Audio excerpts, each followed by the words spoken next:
Assalamualaikum warahmatullahi wabarakatuh, sobat RH sekalian. Jumpa lagi kita di channel yang keren ini, Keren Cadas. Saya baru saja landing ya dari Palembang, langsung ke rumah saudara yang kebetulan sedang baru saja menikahkan putranya ya. Jadi pernikahannya di hotel karena ini COVID-19, cukup 2 jam saja boleh stay di sana, jadi saya sudah terlambat dan datang ke rumahnya ya di daerah Depok ini, tapi nggak perlu diberitahukan lokasi persisnya ya saudara sekalian, karena ini ada yang ngeri-ngeri sedap ya beritanya. Tapi mudah-mudahan suara saya jelas ya, mohon feedbacknya, mudah-mudahan suaranya terdengar jelas. Karena tidak jelas kan nanti sia-sia saya ya. Mudah-mudahan suaranya jelas. Saya mau tapi cek ya. Mudah-mudahan ada feedback dari ini sudah ada 455 yang watching ya. Apakah suaranya bisa terdengar jelas atau tidak ya? Coba kita jelas Bang. Oke. Nah, jelas kita lanjutkan ya. Oke. Ya ampun, syuting ya. Jadi ya ini ada yang komentar tuh, ya ampun syuting ya. Jadi ini ada survei Capres Indeks Politika, Prabowo dibuntuti Anies, Ganjar keempat. Nah, ini menarik ya, karena dalam survei lain Desember lalu Ganjar Pranowo yang nomor 1, sekarang Ganjar ternyata cuma nomor 4. Nanti kita akan bahas kenapa seperti ini ya. Sebagaimana dilansir oleh Detik News atau Detikcom ya, Lembaga Survei Indeks Politika merilis hasil survei persepsi publik terkait sejumlah isu. Salah satunya elektabilitas calon presiden Capres. Hasilnya, nama Ketum Partai Gerindra Prabowo Subianto ada di atas nama-nama lain. Survei digelar pada tanggal 18 sampai 28 Januari 2021 ya. Di tengah-tengahnya ada hari ulang tahun saya ya. Termasuk tahapan pengumpulan dan analisis data. Sampel survei ini sebanyak 1.610 responden di 34 provinsi.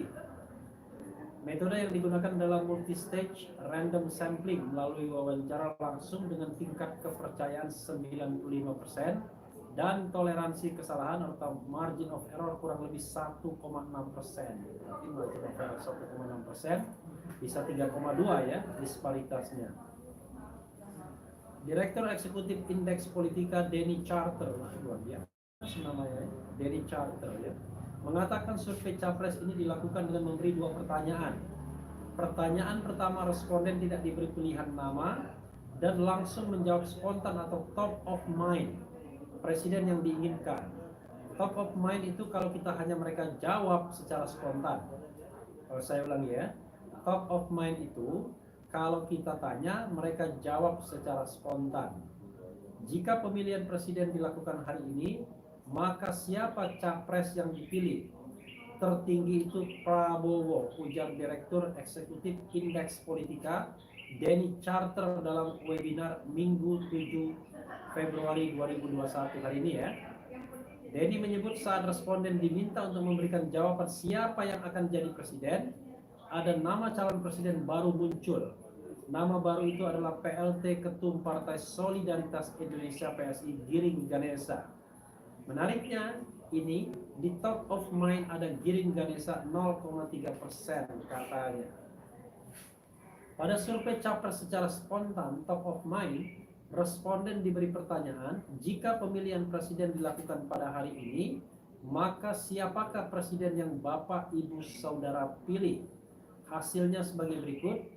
Prabowo Subianto 14,9%, Anies Baswedan 7,1%, Sandiaga Uno 6,2%, Ganjar Pranowo 5,4%, Agus Harimurti Yudhoyono 5,1%, Gatot Nurmantio 1,7%, Ridwan Kamil 1,3%, Tri Risma Harini 0,7%, Hovifah Indar Parawansa 0,7%, Airlangga Hartarto 0,5%, Mahfud MD 0,5%, Mohaimin Iskandar 0,3%, Giring Ganesha 0,3%, lainnya 9,1%. Tidak tahu, tidak menjawab 46,2%. Jadi yang juaranya adalah yang tidak tahu. Kalau begini caranya ya. Kalau Refli Harun pasang spanduk beberapa hari sebelum survei ini, ya tentu ada juga di top of mind-nya ya.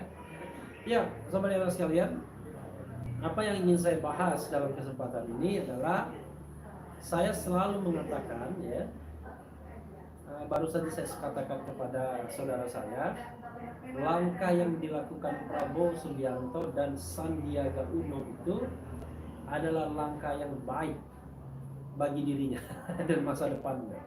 Kenapa begitu?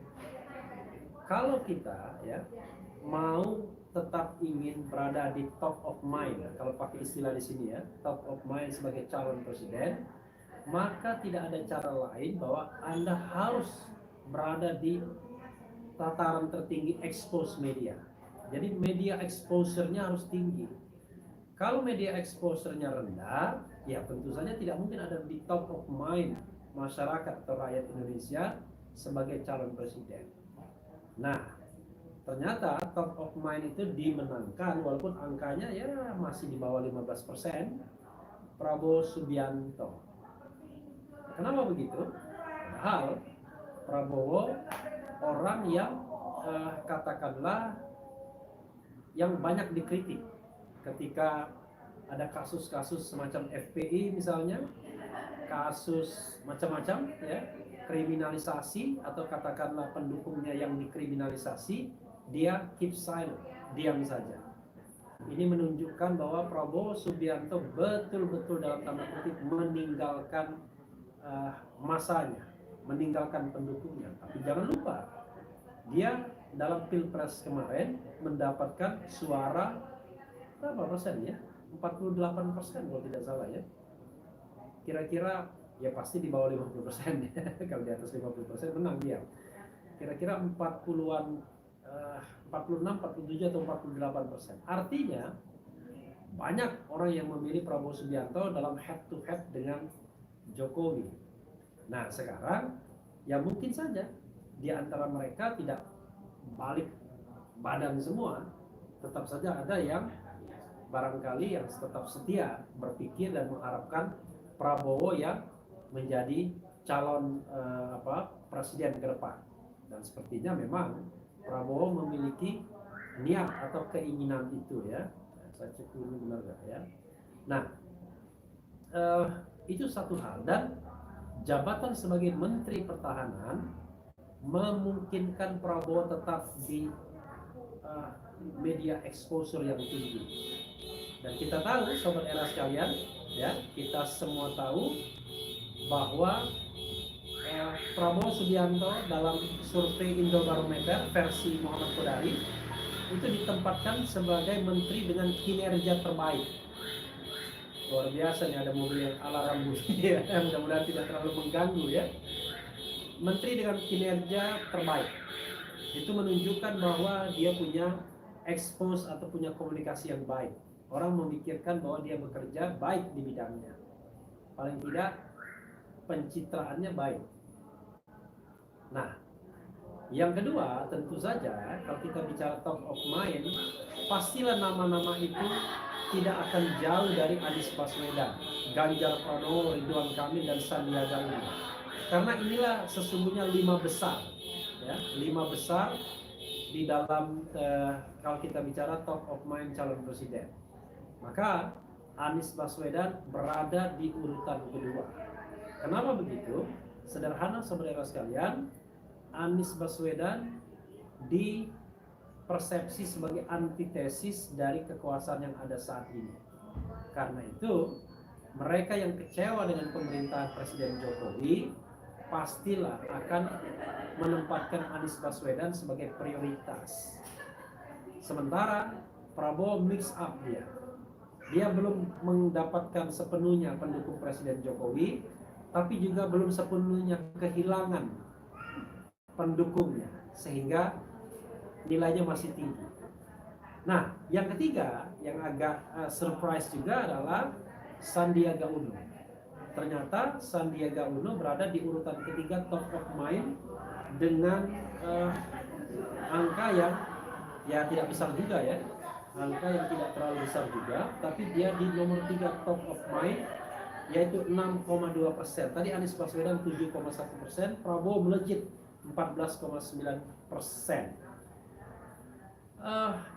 Sandiaga Uno saya katakan sama seperti Prabowo, langkah dia untuk menerima jabatan menteri dari Presiden Jokowi adalah bagus bagi dirinya dan masa depannya.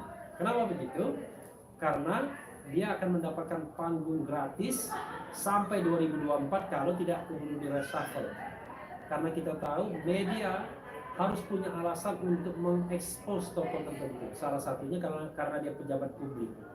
Jadi tidak heran nama-nama yang berada di 5 besar ini kecuali AHY adalah pejabat publik. Prabowo pejabat publik, Anies pejabat publik, Sandiaga Uno pejabat publik, Ganjar Pranowo juga pejabat publik.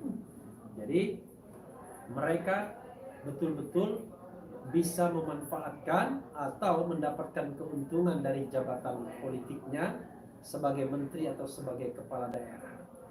Seandainya, sobat era sekalian, Sandiaga Uno tidak menerima jabatan sebagai menteri, mungkin lambat laun pelan dia akan dilupakan sebagai calon presiden. Tapi karena dia masuk di dalam pusaran pemberitaan akhir-akhir ini dengan menjadi Menteri Pariwisata dan Ekonomi Kreatif, maka dia merangsek dalam top of mind. Yang keempat, ternyata Ganjar Pranowo yang ditahbiskan oleh Saiful Mujani nomor 1 hanya nomor 4 di sini dengan nilai 5,4%. Lalu Agus Harimurti Yudhoyono 5,1% dan surprisingly untuk pertama kalinya Gatot Nurmantio merangsek sampai urutan ke-6. Selain nama-nama yang sudah terkenal seperti Ridwan Kamil dan juga Tri Risma hari ini karena eksposnya juga lumayan besar, tetapi ternyata masyarakat lebih melihat Sandiaga Uno dibandingkan Tri Risma hari ini yang padahal sama-sama exposure-nya tinggi dalam 1 bulan terakhir ini karena menjabat sebagai Menteri Presiden Jokowi. Jadi sobat era sekalian, yang ingin saya katakan adalah satu, kalau kita bicara tentang menjaga uang, maka harus dijaga jabatannya. Jadi selama dia masih menjabat, maka media exposure masih bisa diharapkan. Itu yang pertama. Yang kedua adalah tentu saja kita harus pahami bahwa ini bisa changeable, ya. Variabel ini bisa variabel yang berganti. Jadi kalau saya mensitir Muhammad Qodari yang pernah menjadi tamu Refli Harun channel ini juga mengatakan ada 2 variabel, variabel tetap dan variabel yang tidak tetap. Variabel tetap itu kalau presidensial threshold itu tetap diterapkan, variabel tetapnya adalah partai mana yang bisa mengajukan calon presiden dan wakil presiden. Dan untuk sementara ini kalau presidensial threshold tetap dipertahankan 20%, maka yang bisa mengajukan calon itu hanya Partai Demokrasi Indonesia Perjuangan alias PDIP. Partai lain harus berkoalisi kalau ingin mengajukan calon sendiri. Dari situ, kalau kita bicara mengenai kepastian, hanya PDIP yang bisa mengusung calon sendiri. Hanya, saudara sekalian, kendati ya, Ganjar Pranowo selalu di top of mind, kadang-kadang ranking atau peringkat 1, belum tentu dia akan mendapatkan kereta PDIP, ya. Belum tentu dia mendapatkan kereta PDIP karena sederhana saja yang mau dilakukan, ya kan? Yang mau dilakukan oleh Megawati dan PDIP adalah bagaimana sedapat mungkin mendongkrak elektabilitas Puan Maharani, dan ternyata di sini Puan Maharani tidak masuk, ya, kalau berdasarkan survei yang baru saja saya bacakan. Artinya Ganjar Pranowo masih ada peluang untuk di-endorse oleh partainya sendiri. Nah, itu variabel tetapnya. Variabel tidak tetapnya adalah ini, elektabilitas yang changeable.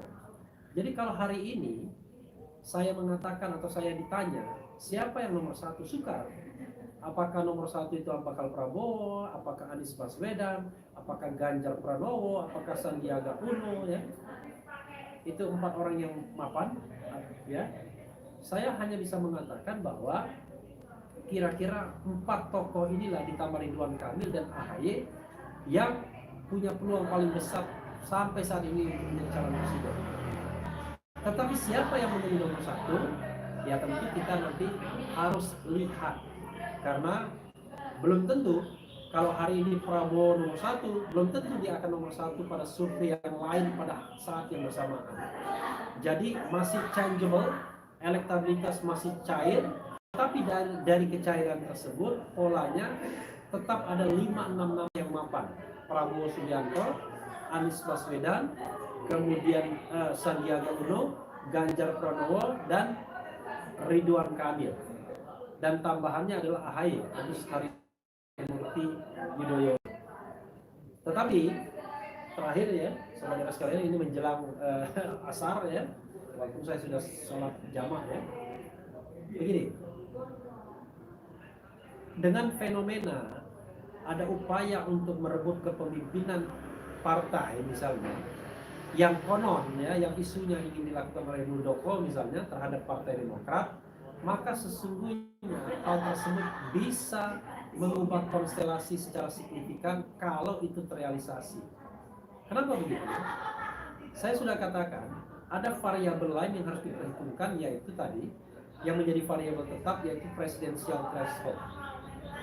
Kita tahu bahwa presidensial threshold 20% dan Presiden Jokowi sudah mengatakan tidak akan mengubah undang-undang pemilu. Artinya presidensial threshold akan tetap di angka 20%, tapi faktanya walaupun 20% di atas kertas itu bisa menghadirkan 4 calon, karena rasanya tidak mungkin distribusi sampai merata 20% semua sehingga menjadi 5 calon, maka 4 calon itu ternyata tidak terjadi dalam 2 perhelatan Pilpres terakhir 2014 dan 2019. Yang terjadinya adalah head to head, karena semua kekuatan politik diborong oleh 2 grup ini. Tapi sesungguhnya borongan yang paling banyak adalah pada 2019 oleh kubu istana atau kubu Presiden Jokowi. Nah, sekarang kalau kita bicara mengenai pencalonan di 2024, pertanyaannya adalah apakah ada sebuah aspirasi yang membolehkan calon tunggal? Memang di undang-undang pemilu sekarang calon tunggal seperti tidak dibolehkan. Kenapa seperti tidak dibolehkan? Karena pasangan calon dilarang memborong semua partai politik, karena partai politik tersebut itu harus bisa mengajukan calon alternatif. Pertanyaannya adalah sekarang koalisi di luar istana itu ada 3 partai dengan kursi 22%, yaitu Demokrat, PAN, dan PKS.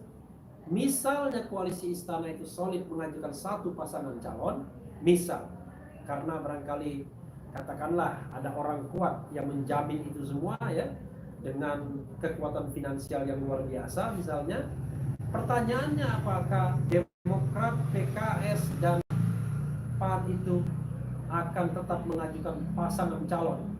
Karena menurut undang-undang pemilu sekarang, kalau mereka tidak mengajukan pasangan calon, mereka akan di-ban. Mereka akan dilarang untuk mengajukan calon pada perhelatan 5 tahun ke depan, sehingga mereka tidak mau. Tapi kita kan tidak tahu. Siapa tahu tiba-tiba begitu menggiurkan tawaran-tawaran di luar itu, sehingga 1 partai bisa dicabut. Katakanlah misalnya PAN dicabut, maka Demokrat dan PKS tidak bisa mengajukan pasangan calon. Walaupun secara faktual tidak diborong semua partai itu, maka akan terjadilah calon tunggal. Karena Demokrat dan PKS tidak bisa mengajukan calon.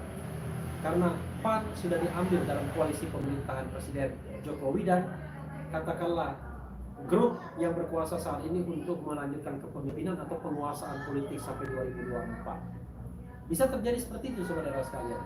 Apalagi kalau misalnya yang disinyalir bahwa kepemimpinan Partai Demokrat itu mau diambil istana dengan aktornya Muldoko, maka skenario calon tunggal sangat mungkin terjadi. Paling tidak lemah sekali kubu oposisi. Demokrat diambil, PAN diambil, maka tinggal PKS lah yang menjadi yang menjadi oposisi. Dan PKS seperti halnya di Solo, pemilihan wali kota di Solo tidak bisa mengajukan pasangan calon presiden dan wakil presiden. Maka dalam konteks ini ya, saya mengajukan spekulasi-spekulasi ya, namanya juga opini bisa terus berkembang, fakta terus berubah. Maka kuncinya menurut saya adalah di Nasdem, di Partai Nasional, partainya namanya Nasdem saja kalau tidak salah. Nasional Demokrat itu ormasnya. Maka kuncinya adalah di Partai Nasdem. Apakah Nasdem akan tetap berada pada koalisi istana, patuh pada koalisi istana? Apakah dia ingin membuat arus baru di mana dia menjadi leading? Dia menggandeng satu-satunya partai di garis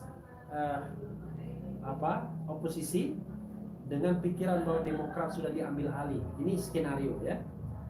Maka kalau itu yang terjadi, maka Nasdem pasti akan mencari calon terkuat untuk menang. Dan bukan tidak mungkin salah satu yang akan dijagokan adalah Anies Baswedan. Tidak ada yang tidak mungkin dalam politik. Nasdem mengusulkan atau mencalonkan Anies Baswedan itu masih sangat mungkin. Maka untuk jabatan wakil presidennya tinggal melihat siapa tokoh Nasdem sendiri atau tokoh PKS yang kira-kira dianggap moncer. Kalau tidak ada, maka bisa diambil dari salah satu top of mind ini yang dalam tanda kutip tidak terpakai. Misalnya, ini salah satu skenarionya ya, misalnya koalisi istana menyepakati pasangan Prabowo Puan Maharani 2P. Karena bagaimanapun elektabilitas Prabowo misalnya di atas Puan. Maka beberapa tokoh yang tidak terpakai itu yang memang kuat adalah Ganjar Pranowo, Sandiaga Uno, Ridwan Kamil, AHY. Tapi jangan lupa AHY barangkali sudah hilang ketika Demokrat sudah diambil. Ini skenario ketika Demokrat sudah tidak lagi di tangan AHY. Maka ada 3 tokoh yang tidak terpakai, Ridwan Kamil, Ganjar Pranowo, dan juga Sandiaga Uno. Sandiaga Uno tidak mungkin diambil kalau seandainya dia tetap patuh pada Prabowo, bisa ya kalau ada Prabowo Puan. Maka tinggal 2, tinggal Ganjar dan tinggal Ridwan Kamil. Bisa jadi ternyata terakhir pasangannya Anies Ganjar ya kan, atau Anies Ridwan Kamil melawan Prabowo Puan. Who knows? Nah, karena itulah sobat era sekalian, saya selalu mendorong agar presidensial threshold hapus, agar mereka-mereka yang tadi memang berada dalam top of mind dan diinginkan rakyat Indonesia bisa mengadu kemampuan menjadi calon presiden dan wakil presiden. Dan capres pencapresan ini tidak diutak-atik seolah-olah ada sebuah skenario perwayangan di mana calon-calon ini hanyalah wayang dan dalangnya itu adalah para pemilik modal yang mampu memborong semua partai politik. Yuk kita dukung sekali lagi upaya menghilangkan atau menghapuskan ambang batas pencalonan presiden atau presidential threshold, apapun caranya, mengajukan lagi ke MK atau kita berjuang di revisi RUU Pemilu. Yang penting tetap di channel ini, karena di channel ini Anda akan dirayu, ditipu, dibaperin, dicecar, diuber pula di jalan khusus. Karena channel ini adalah channel yang mengancam, memeras, dan membenci. Jangan lupa subscribe, like, comment, and share. Cheers.